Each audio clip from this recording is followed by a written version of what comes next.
नमस्कार दोस्तों, स्वागत है आप सभी का CGPSC नॉलेज हब के इस यूट्यूब चैनल में, जहां पर हम बात करने वाले हैं बाल श्रम का बारे में। बाल श्रम का जो एक्ट है वो एक्चुअल में पूरा डिस्क्राइब करके नहीं दिया है आपके श्रम निरीक्षक के सिलेबस में, परंतु आप जब श्रम निरीक्षक के सिलेबस को देखेंगे तो वहां पर बच्चों के लिए कानून ऐसा दिया गया है, श्रम कानून।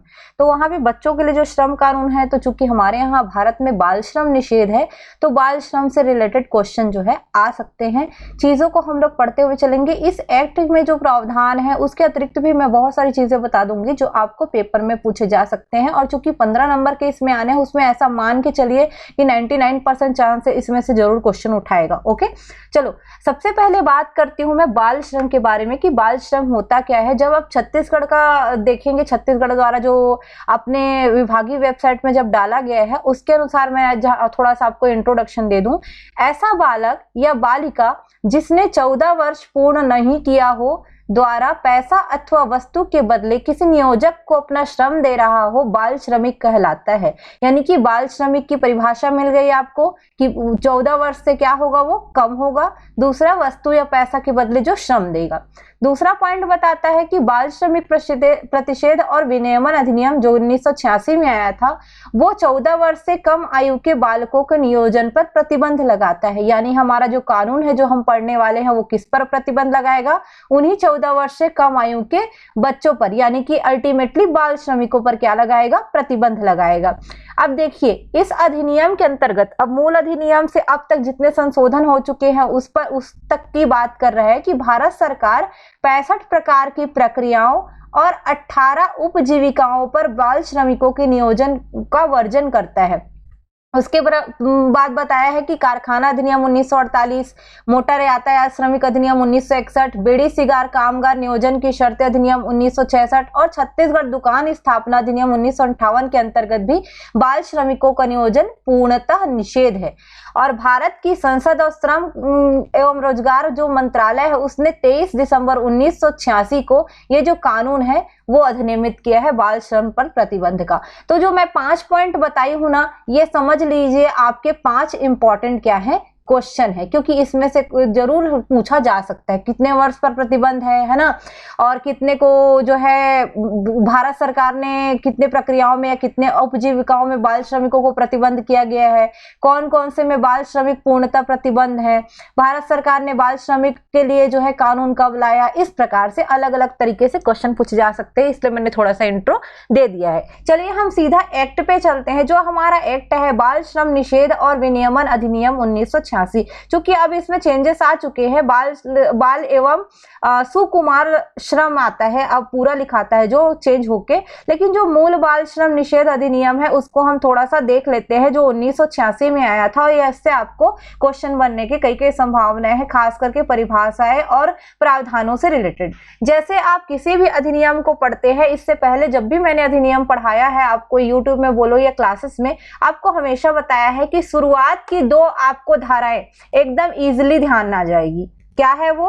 पहला रहता है संक्षिप्त नाम विस्तार और दूसरे में रहता है परिभाषा। ओके, दूसरे में क्या रहता है? परिभाषा। ये चीजें इजीली इंसान को याद हो जाती है और ये हमेशा अध्याय 1 में मिलेगा आपको। ओके, किस अध्याय में मिलेगा आपको? अध्याय 1 में हमेशा मिलेगा। ये पॉइंट को ध्यान रखना। ओके,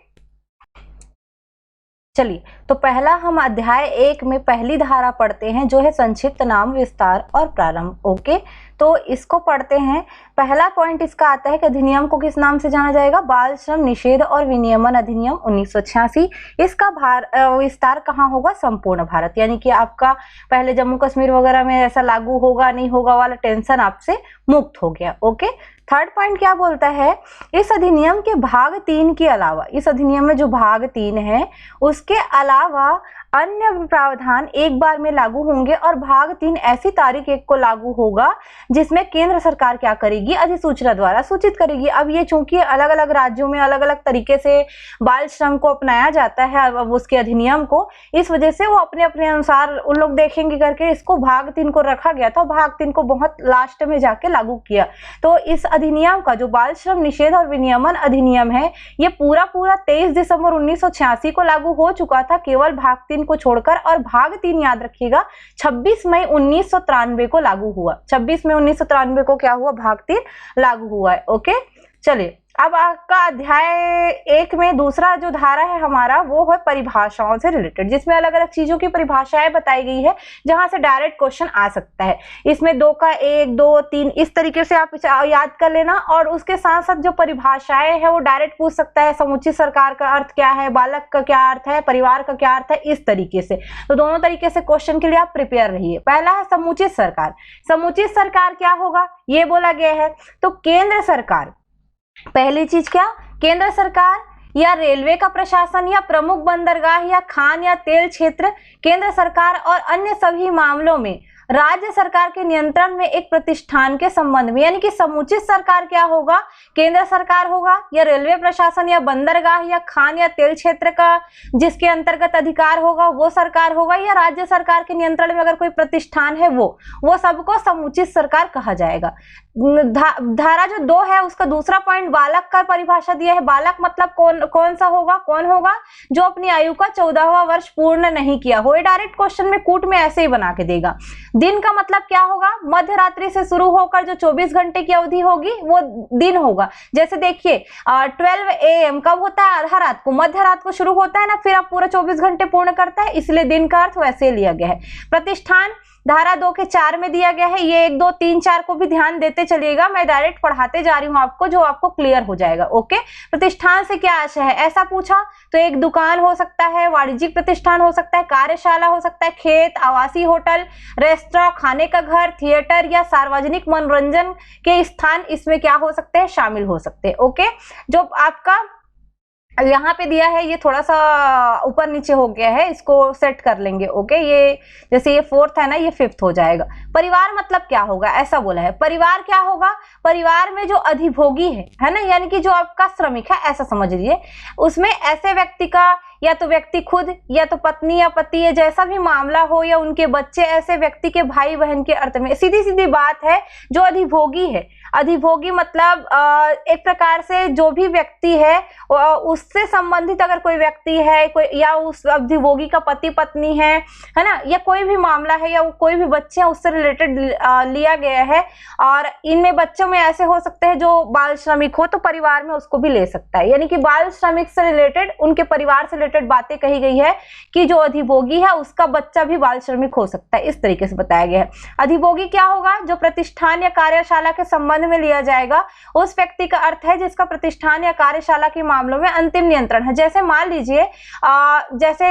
मान लीजिए कोई व्यक्ति है, वो खुद का उसका कुछ चल रहा है, काम चल रहा है, उसमें अगर बच्चे को लाता है ना, तो उसको हम बाल श्रमिक नहीं मानते हैं। लेकिन वो अधिभोगी अगर किसी और के बच्चे को लेके आता है तो फिर उसको हम एक प्रकार से क्या मानेंगे कि ये अपराधी है, जो कि बच्चों को क्या कर रहा है, प्रेरित कर रहा है बाल श्रम के लिए। तो अधिभोगी का कई प्रकार से अर्थ लिया जा सकता है, या तो अधिभोगी खुद का एक प्रतिष्ठान या कार्यशाला के संबंध में होगा, या तो फिर ऐसा व्यक्ति होगा जिसका खुद का अंतिम नियंत्रण हो किसी प्रतिष्ठान या कार्यशाला में, तो दोनों हो सकता है।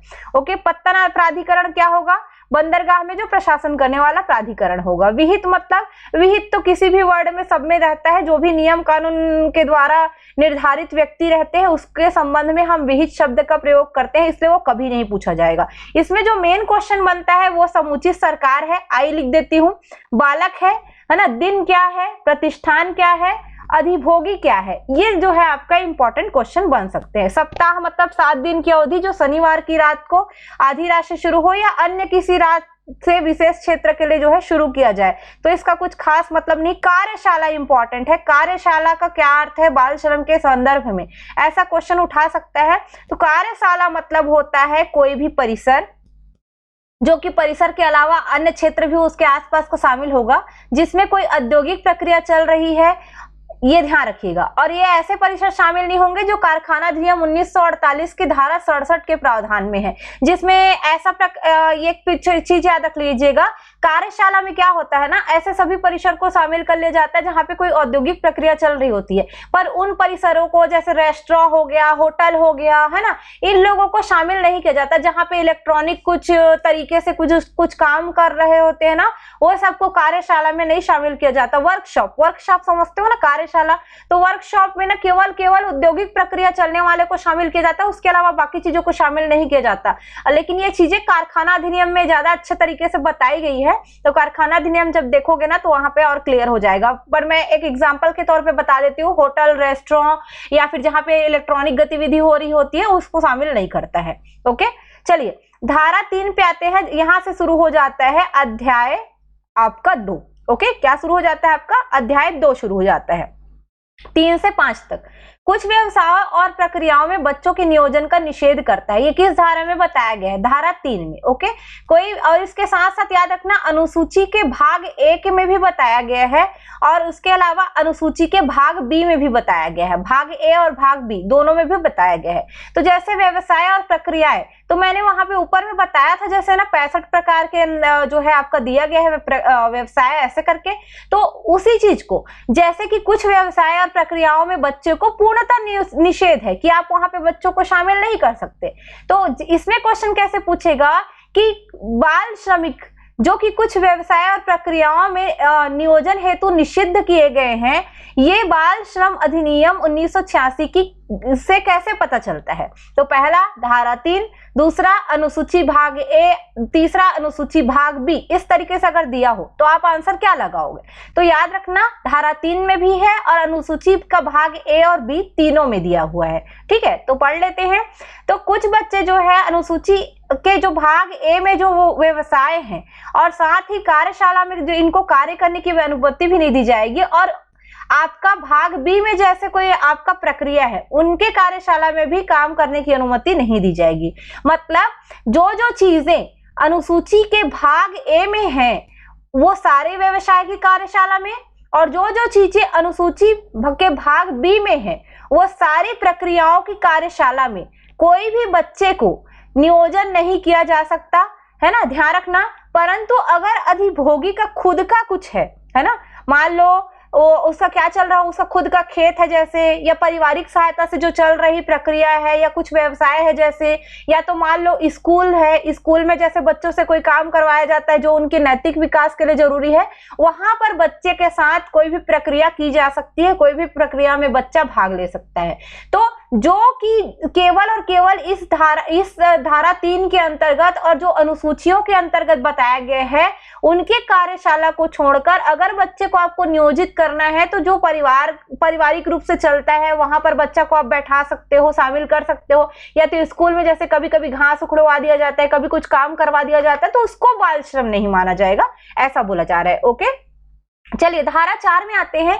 अनुसूची में संशोधन करने की शक्ति किसके पास होगी? तो केंद्र सरकार। सीधी सीधी बात है, केंद्र सरकार ही इसमें क्या कर सकता है? चेंज कर सकता है कोई भी चीजों को। ओके, लेकिन अगर उसको चेंज भी करना है तो अधिसूचना के माध्यम से करेगी और कम से कम 3 महीने सूचना देने के बाद ही वो अधिसूचना जो है जारी करेगी। ये पॉइंट को याद रखिएगा। धारा 5 बताता है कि बाल श्रम के लिए तकनीकी सलाहकार समिति होगी।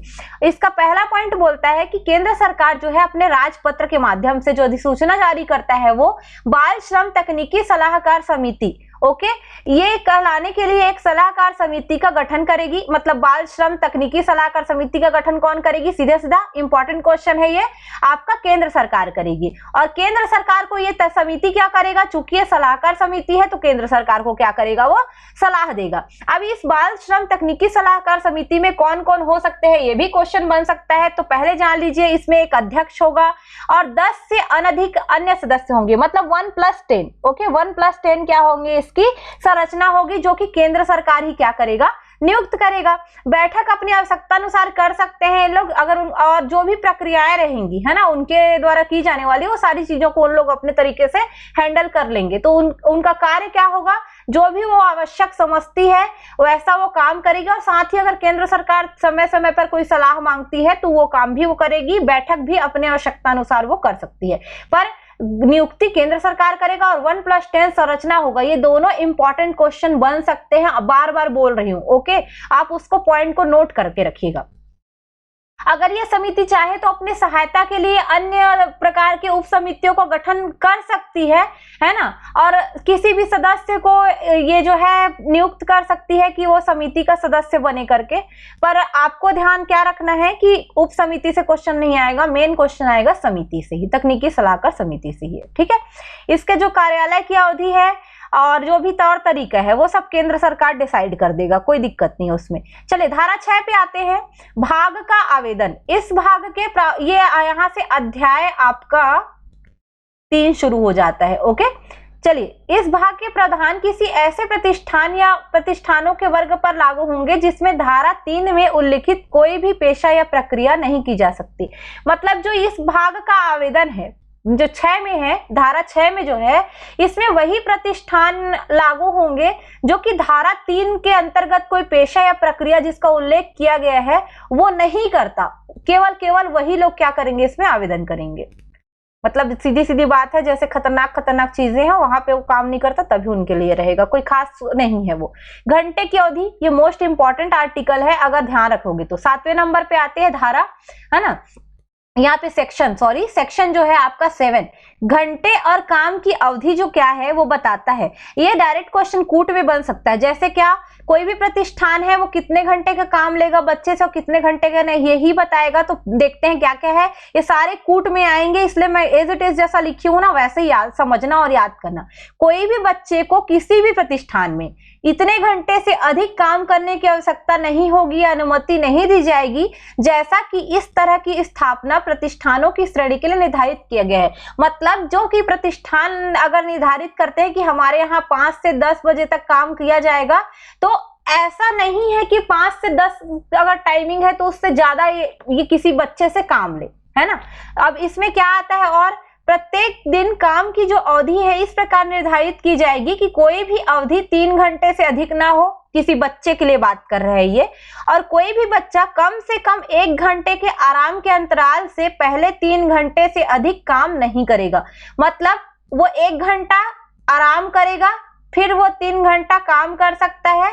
अगर उसको फिर से 3 घंटा अगर आप काम लोगे तो उसको फिर 1 घंटा क्या दो, आप रेस्ट दो। ओके, तो 1 घंटा रेस्ट, फिर काम करेगा, फिर 1 घंटा रेस्ट, ऐसे बोल रहा है। मतलब एक तो 3 घंटे के लिए काम करेगा, 3 घंटे से ज्यादा काम नहीं ले सकते आप, और उसको भी आपको 1 घंटे का अंतराल देना जरूरी होगा उस काम के बीच में। उसके अलावा थर्ड पॉइंट क्या बताता है कि एक बच्चे की काम की अवधि ऐसे व्यवस्थित की जाएगी कि उपधारा 2 के तहत उसके आराम के अंतराल को शामिल करते हुए 6 घंटे से अधिक नहीं हो सकता। कहने का मतलब यह है कि आप ठीक है 3 घंटा अधिकतम काम लो, उसके बाद 1 घंटा का अंतराल उसको दो, है ना, और उसके बाद मान लो फिर से आप काम लेते हो तो 3 घंटा और ले सकते हो ज्यादा से ज्यादा, लेकिन उससे ज्यादा नहीं बढ़ा सकते। यानी कि टोटल मिलाकर उस अंतराल को गिनते हुए भी आप 6 घंटा से ज्यादा काम नहीं लोगे, ऐसा बोल रहे हैं, है ना। मतलब 6 घंटे से आधा नहीं जा सकते। जैसे मान लो इसको आप ऐसा गिन सकते हो कि जैसे मान ली 3 घंटा काम लिए, 1 घंटा आराम दिए, और उस 1 घंटे को भी शामिल करते हुए 3 घंटा, ऐसा ले सकते हो आप, है ना। तो यहाँ पे टोटल 6 घंटा हो जाएगा, 3 घंटा का काम प्लस 1 घंटा आराम प्लस 2 और घंटा ले लिए, उससे ज्यादा नहीं करोगे तो 3 घंटा, मतलब उस 1 घंटे को शामिल करते हुए 3 घंटा मैंने बताया, तो टोटल 6 घंटा। 6 घंटा से ज्यादा काम नहीं लिया जा सकता। अब डायरेक्ट का क्वेश्चन आपसे क्या पूछेगा कि किसी भी बच्चे से जो है काम की अवधि, मतलब बाल श्रम के अधिनियम के अनुसार कोई बच्चे को से कितने घंटे का काम लिया जा सकता है। अब उसमें अलग अलग ऑप्शन दिया, कम से कम 3 घंटे, कम से कम 6 घंटे, या अंतराल सहित 6 घंटे, इस तरीके से। तो अंतराल सहित 6 घंटे, ये ध्यान रखना। और कोई भी बच्चा शाम 7 बजे से 8 बजे के बीच काम करने की अनुमति नहीं होगी, या सुबह 8 बजे। ओके, शाम 7 बजे से सुबह 8 बजे के तक काम नहीं ले सकते, यानी कि नाइट में आप बच्चों से काम नहीं करवा सकते, बच्चे से ओवर टाइम नहीं करवा सकते, है ना। अगर मान लीजिए किसी बच्चे को कोई भी प्रतिष्ठान कोई दिन में अगर काम करने की आवश्यकता या अनुमति नहीं दी जाएगी जिस दिन वह पहले ही किसी अन्य प्रतिष्ठान में काम कर रहा हो। मान लो बच्चा कहीं और से काम करके आया है तो आप फिर से उससे अपने प्रतिष्ठान में काम नहीं ले सकते। तो इसका मैं सार बता देती हूँ। सबसे पहली बात बता दूं कि बच्चा को आप जो है 3 घंटे का काम करवाओगे, है ना, उसके बाद 1 घंटे अंतराल दोगे, उसके बाद जो है 3 घंटे से अधिक काम नहीं कराओगे अंतराल को जोड़ते हुए, यानी टोटल मिला के आप 6 घंटे ही काम ले सकते हो, उससे ज्यादा नहीं। अगर शाम को 7 बजे बच्चा आता है तो सुबह 8 बजे तक उसको काम नहीं करवाओगे, आप उसको वापस भेज दोगे, ओवर टाइम नहीं करवाओगे आप। और हाँ, अगर कोई बच्चा बाहर से कहीं से काम करके आता है और आपके पास आता है कि मुझे फिर से काम दे दो, तो भी आप काम नहीं करवाओगे, यही इसका सार है। उसके बाद 8वें नंबर पे चलते हैं, जो है साप्ताहिक अवकाश। तो बच्चे को 1 दिन की पूरी छुट्टी आप दोगे सप्ताह में, है ना, 1 बार दोगे, ये ध्यान रखना। ओके, इंस्पेक्टर को नोटिस, ये कब होगा कैसे होगा समझो। इस अधिनियम के प्रारंभ होने की तिथि से ठीक पहले, है ना, एक बच्चे को नियोजित या काम करने की अनुमति देने वाले जितने भी प्रतिष्ठान हैं उनके संबंध में कहा गया है कि प्रारंभ से 30 दिनों की अवधि के भीतर निरीक्षक को भेजेगा, जिसका स्थानीय सीमा के भीतर प्रतिष्ठान स्थित है, एक लिखित नोटिस जिसमें विवरण हो। कहने का मतलब इंस्पेक्टर को, हर वो इंस्पेक्टर को नोटिस दिया जाएगा, है ना। इंस्पेक्टर को नोटिस कैसे देंगे? जो जो लोग, जो जो अधिभोगी अपने प्रतिष्ठान में, मान लीजिए अधिनियम के लागू होने से पहले किसी बच्चे को नियोजित करके रखे थे, उन लोग क्या करेंगे, अधिनियम प्रारंभ जैसे ही होगा उसके 30 दिन के भीतर, मतलब मान लीजिए 23 दिसंबर से शुरू हुआ तो उसके अगले 30 दिन के भीतर वो अधिभोगी क्या करेगा, जो निरीक्षक रहेगा, है ना, जो श्रम निरीक्षक समझ लो, उसको बताएगा कि हाँ मैंने जो है संबंधित बच्चे को रखा हुआ है, और उससे संबंधित चीजें नोटिस में बताएगा। वो इंस्पेक्टर को क्या करेगा, बताएगा। जो निरीक्षक या इंस्पेक्टर है उसको क्या क्या बताएगा, पहले तो अपने प्रतिष्ठान का नाम बताएगा और स्थिति बताएगा, स्थापना के वास्तविक प्रबंध में व्यक्ति का नाम, कौन व्यक्ति ने स्थापित किया था ये बताएगा, पता बताएगा, है ना, और अपने संचार वंचार पूरा सहित बताएगा जो भी है ना, स्थापना जो किया गया है, व्यवसाय और उसकी प्रक्रिया की प्रकृति बताएगा। ये 4 चीजों के बारे में बताएगा, तभी तो इंस्पेक्टर डिसाइड करेगा ना कि संबंधित प्रक्रिया जो है उसमें बच्चे को नियोजित करना सही था या गलत था। तो ये सारी चीजें का नोटिस कोई भी अधिभोगी क्या करेगा, जैसे ही अधिनियम शुरू हुआ उसके 30 दिन के भीतर इंस्पेक्टर या निरीक्षक को चुपचाप भेज देगा। ये ध्यान रखना। उम्र को लेकर विवाद, ये धारा जो 10 है उसमें बताया गया है कि यदि किसी निरीक्षक या अधिभोगी के बीच किसी ऐसे बच्चे की उम्र के बारे में कोई सवाल उठता है जो कि क्या है आपका किसी प्रतिष्ठान में नियोजित है या उसे काम करने की अनुमति दी गई है, तो बच्चे की उम्र के प्रमाण पत्र के अभाव में सवाल उठाया जाएगा निर्धारित चिकित्सा प्राधिकरण द्वारा। निर्धारित चिकित्सा प्राधिकरण के निर्णय के लिए निरीक्षक द्वारा संदर्भित किया जाना चाहिए। अधिनियम की भाषा चूंकि टफ होती है तो मेरे अनुसार समझ लो, जब उम्र को लेकर विवाद होगा किसके बीच, निरीक्षक और अधिभोगी के बीच, और मान लीजिए उस बच्चे की उम्र के संबंध में कोई प्रमाण पत्र प्रस्तुत नहीं किया गया, अगर कि बच्चा जो है 14 वर्ष से ज्यादा उम्र का है, इस तरीके से नहीं बताया गया, तो फिर क्या करेगा निरीक्षक, क्या करेगा, चिकित्सा प्राधिकरण जो होगा यानी कि चिकित्सा अधिकारी लोग जो होंगे, उन लोग जो प्रमाण पत्र दे देंगे बच्चे का उम्र टेस्ट करके, है ना, उसको फिर मान्य कर दिया जाएगा, ऐसा बोला जा रहा है। विवाद की स्थिति में चिकित्सा प्राधिकरण का जो रहेगा निर्णय वो मान्य रहेगा। 11वां है रजिस्टर का रखरखाव, है ना। अधिभोगी जब अपने प्रतिष्ठान में जो भी चीजें हो रही है उसका एक रजिस्टर रखेगा, कौन बच्चा कितने समय आ रहा है, कितने समय काम कर रहे हैं, कितने समय उसको अंतराल दिया गया था, मतलब अंतराल मतलब रिसेस टाइप का दिया गया था या लंच वगैरह दिया गया था, ये सारी चीजों का क्या करेगा, एक रजिस्टर रखेगा। और मान लीजिए वो रजिस्टर कोई भी अधिकारी मांगता है इससे, है ना, इस अधिभोगी से, तो उसको बताना पड़ेगा, ले भाई रजिस्टर ये दे, मैंने ये चीजें जो है रखी हुई है, पूरा नोट करके रखा हुआ है, आप चेक कर लीजिए करके। ओके, रजिस्टर का रखरखाव। अब इस रजिस्टर में क्या क्या होगा देखो, नियुक्त या काम करने की अनुमति देने वाले प्रत्येक बच्चे का नाम और जन्म तिथि रहेगा, है ना, जिसको व्यक्ति अधिभोगी ने क्या किया है, अधिभोगी ने जिसको भी नियुक्त किया है और काम करने की अनुमति दी है उसका नाम और जन्म तिथि वो नोट करके रखेगा रजिस्टर में। कोई भी बच्चे के काम के घंटे, अवधि, अंतर या आराम का समय जो मैंने बताया उसको भी नोट करके रखेगा। कौन सा बच्चा क्या काम कर रहा है, उसके काम की प्रकृति क्या है ये भी नोट करके रखेगा। और जितने भी विवरण उसमें निर्धारित है वो सारी चीजें करेगा, जैसे उसको कब सप्ताह में छुट्टी दिया गया या कब कब कितना कितना काम किया गया, या सारी चीजें वो क्या करेगा अपने रजिस्टर में लिख के रखेगा। कौन, अधिभोगी। अब क्यों लिख के देगा रखेगा, कल को मान लो उसके खिलाफ शिकायत होती है और फिर निरीक्षक आता है, इंस्पेक्टर बोला दिखा, तो फिर वो दिखाएगा ये सारी चीजों को। धारा 12, धारा 3 और 14 के सारांश वाले नोटिस का प्रदर्शन ऐसा बताया गया है, ये आपके काम का नहीं है, इसको नहीं भी पढ़ोगे तो चलेगा। चलिए 13वां पढ़ लेते हैं। स्वास्थ्य और सुरक्षा संबंधी प्रावधान बताए गए हैं बाल श्रम से रिलेटेड। तो बच्चों से संबंधित सुरक्षा और स्वास्थ्य संबंधी क्या है, धारा 13 में मिलते हैं प्रावधान। पहला पॉइंट कहता है कि समुचित सरकार अधिसूचना द्वारा कोई भी प्रतिष्ठान है या प्रतिष्ठानों के वर्ग में काम करने की अनुमति देने वाले लोग हैं, उनके लिए बच्चों के स्वास्थ्य और सुरक्षा संबंधी नियम बनाएगा। मतलब बच्चों के स्वास्थ्य और सुरक्षा संबंधी नियम कौन बनाएगा, हमारा समुचित समुचित सरकार बनाएगा, राजपत्र में उसको निर्धारित करेगा कि ये नियम है जिसका पालन करना हर एक प्रतिष्ठान को या बच्चों को जो है काम का अनुमति देने वाले उस प्रतिष्ठान को पालन करने का क्या रहेगा, मतलब एक प्रकार से उसको ऑर्डर रहेगा समुचित सरकार का कि आपको पालन करना पड़ेगा, तभी बच्चे का स्वास्थ्य और सुरक्षा निर्धारित की जा सकती है। क्योंकि बच्चे को एजुकेशन भी चाहिए, बच्चे को स्वास्थ्य भी चाहिए, तो इसका ध्यान कौन रखता है, हमारा सरकार रखता है। तभी तो मौलिक अधिकार में, नीति निर्देशक तत्वों में, मौलिक कर्तव्यों में सब जगह डला हुआ है। तो इसीलिए समुचित सरकार नियम कानून बना देगी स्वास्थ्य और सुरक्षा के लिए। अब जैसे स्वास्थ्य सुरक्षा के लिए और भी मान लो पुराने कानून बने हैं तो उस पर कोई प्रतिकूल प्रभाव नहीं पड़ेगा, उसको संज्ञान में लेते हुए कुछ और नियम कानून बनाएंगे। जैसे कैसे हो सकते हैं, काम के स्थान पर सफाई और उपद्रव से मुक्ति, है ना, नियम हो गया। कचरे और बहिस्राव का निपटान, वेंटिलेशन और तापमान, धूल और धुएं से संबंधित कृत्रिम आर्द्रीकरण हो, प्रकाश की व्यवस्था हो, है ना। उसके अलावा पीने का पानी चाहिए, है ना, तो ये भी स्वास्थ्य के लिए जरूरी है। शौचालय मूत्रालय हो, थूकदान, है ना, मशीनरी की बाड़ लगाना, गतिमान मशीनरी है उसके पास काम करता है कोई तो उसको देख रेख करो, ऐसा करके नियम बनाएगा। खतरनाक मशीनों पर बच्चों के नियोजन पर प्रतिबंध हेतु नियम, है ना। खतरनाक मशीनों पर बच्चों के रोजगार के संबंध में निर्देश, प्रशिक्षण और पर्यवेक्षण बताएगा। बिजली काटने के लिए जैसे उपकरण है तो उसके बारे में बताएगा। स्व अभिनय मशीनें, है ना, उसके साथ साथ नई मशीनों को आसान बनाना, फर्श, सीढ़ियां, पहुंच के साधन, गड्ढे, हौद, फर्श के खुले स्थान, अत्यधिक वजन, आंखों की सुरक्षा, विस्फोटक या ज्वलनशील धूल, गैस आदि, आग लगने की स्थिति में सावधानियां, जैसे भवनों का रखरखाव हो गया या जो अग्निशमन वगैरह होते हैं ना वो, या भवनों और मशीनरी से सुरक्षा। ये सारी चीजें जो टॉपिक दी गई है ना, इसको ध्यान में रखते हुए कुछ नियम बनाएगी। ये पॉइंट को ध्यान में रखते हुए धारा 13 में जो नियम बनाएगी वो नियम का पालन जो प्रतिष्ठान है वो करेगा, ताकि बच्चे की स्वास्थ्य और सुरक्षा बनी रहे, है ना।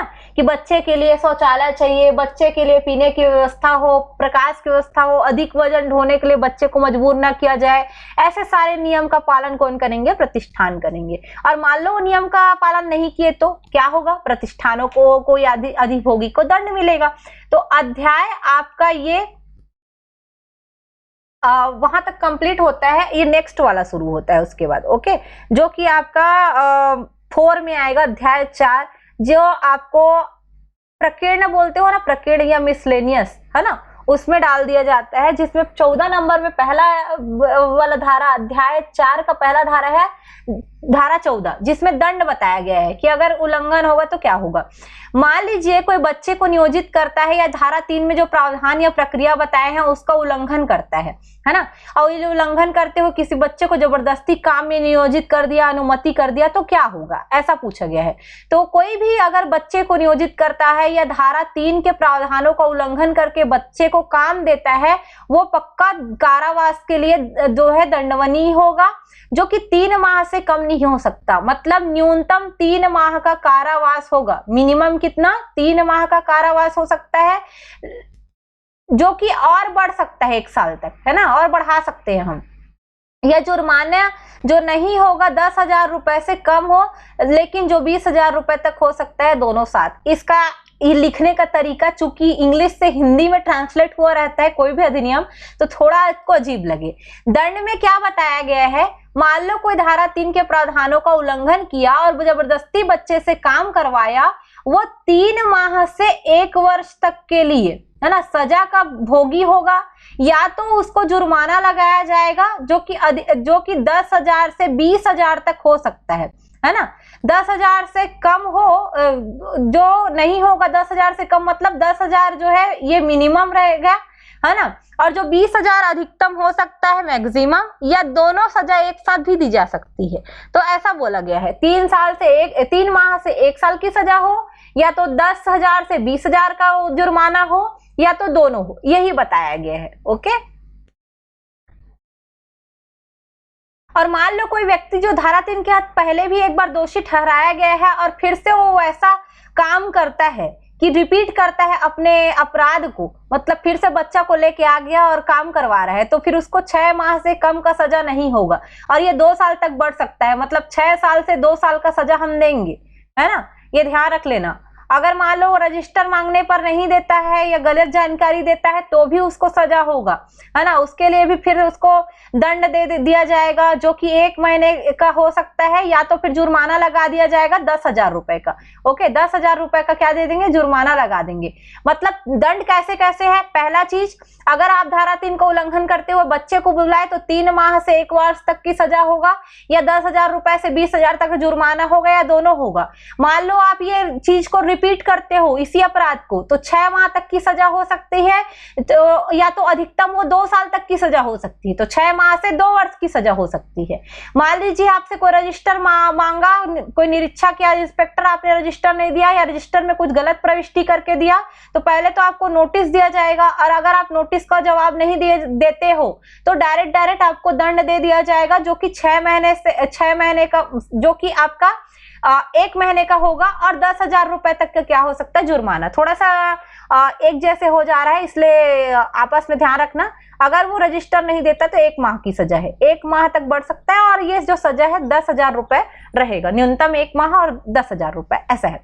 चलिए आते हैं 15 को छोड़ दीजिए, को कुछ खास नहीं है। धारा 16 पे अपराध से संबंधित प्रक्रिया के बारे में बताया है कि न्यायालय में जो है दर्ज होगा कैसे शिकायत, उसको बताएगा। जैसे देखिए, कोई भी व्यक्ति या पुलिस अधिकारी या निरीक्षक अधिनियम के तहत सक्षम अधिकारिता वाले न्यायालय में क्या कर सकता है, अपराध की शिकायत का दर्ज कर सकता है। चाहे कोई व्यक्ति हो, कोई पुलिस अधिकारी या निरीक्षक, सीधा जो है संबंधित न्यायालय में या सक्षम न्यायालय में शिकायत करेगा कि बाल अपराध या बाल श्रम क्या बोल रहा है, हो रहा है, बाल श्रम अपराध कर रहा है कोई अधिभोगी या कोई प्रतिष्ठान, करके बता सकता है कि सामने वाले व्यक्ति ने बाल श्रमिक रखा हुआ करके, तो आप भी बता सकते हो। ठीक, इस अधिनियम के प्रयोजनों के लिए एक बच्चे की उम्र के रूप में हर प्रमाण पत्र जो एक निर्धारित चिकित्सा प्राधिकरण द्वारा प्रदान किया गया है, उस बच्चे की उम्र के बारे में निर्णायक साक्ष्य होगा जिससे संबंधित है। मैंने पहले बताया था ना कि जब आपको जो निरीक्षक है और जो अधिभोगी है उसके बीच विवाद आता है कि बच्चे की उम्र को लेकर, तो फिर निर्णय किसका होगा, चिकित्सा प्राधिकरण का। तो वही है, जब यहाँ पे सबूत रखा जाएगा ना, तो चिकित्सा प्राधिकरण जो बच्चे की उम्र बताएगा उसको माना जाएगा। मेट्रोपॉलिटन मजिस्ट्रेट या प्रथम श्रेणी के मजिस्ट्रेट से नीचे कोई भी अदालत इस अधिनियम के तहत किसी भी अपराध की कोशिश नहीं करेगा, मतलब अपराध के निपटान की कोशिश नहीं करेगा। ठीक है, थोड़ा सा वो है, इसको पढ़ना। मेट्रोपॉलिटन मजिस्ट्रेट या प्रथम श्रेणी के मजिस्ट्रेट से नीचे का कोई व्यक्ति इसके लिए जो है, इस अपराध के लिए जो है फैसला नहीं दे सकता, ये ध्यान रखना है आपको। प्रथम श्रेणी के मजिस्ट्रेट से नीचे का व्यक्ति नहीं होगा, या तो मेट्रोपॉलिटन मजिस्ट्रेट होगा या प्रथम श्रेणी का मजिस्ट्रेट होगा, उससे नीचे का व्यक्ति नहीं होगा जो अपराध का निर्णय देगा। 17 में निरीक्षकों की नियुक्ति बताई गई है, तो निरीक्षक की नियुक्ति कौन करेगा, समुचित सरकार, सीधा समुचित सरकार करेगा। और जो निरीक्षक है उनको भारतीय दंड संहिता 1860 की धारा जो 45 है उसके अंतर्गत लोक सेवक माना जाएगा, मतलब निरीक्षक एक प्रकार से लोक सेवक होंगे। नियम बनाने की शक्ति पढ़ लेते, किसके पास होगी, समुचित सरकार के पास। तो समुचित सरकार बीच बीच में क्या करती है, अधिसूचना जारी करके नियम बनाते रहती है, और वो जो पहले ही कोई नियम है उस पर कोई व्यापकता पर उसके कोई प्रतिकूल प्रभाव नहीं डालता, बल्कि नए नियम को क्या करता है, अटैच कर देता है। ठीक, अब जैसे समुचित सरकार है तो आपका जो निरीक्षक है या जो समिति है, इनके सदस्यों संबंधित जो प्रावधान वगैरह हैं, है ना, इन सब का पूरा क्या कर देता है, वो नियम कानून वगैरह बना सकता है, उसी को बताया गया है और कुछ नहीं है वो।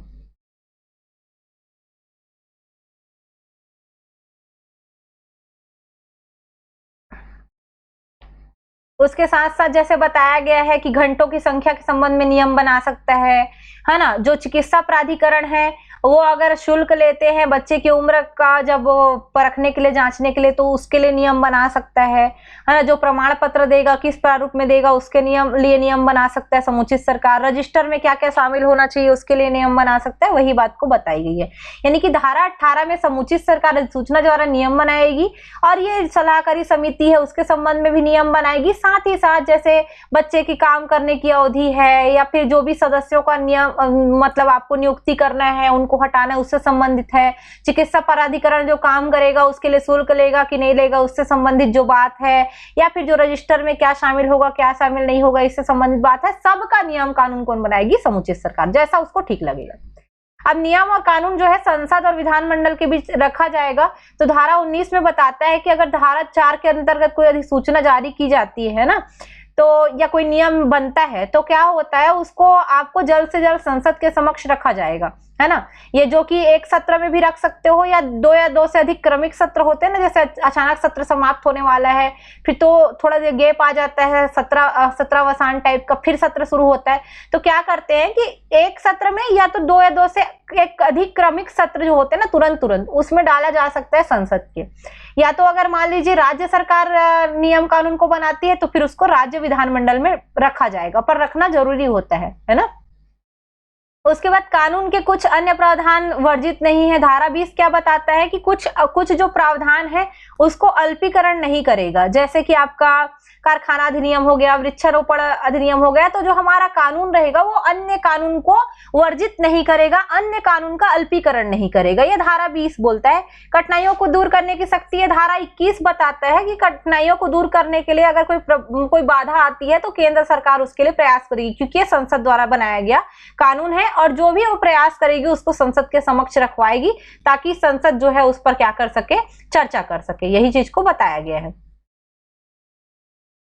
बाकी निरसन है, तो निरसन मतलब कुछ चीजों को जो है आपका निरसित किया गया है कानून के माध्यम से, तो उसको निरसन में बताया जाता है। निरसन से क्वेश्चन नहीं आता है ज्यादातर।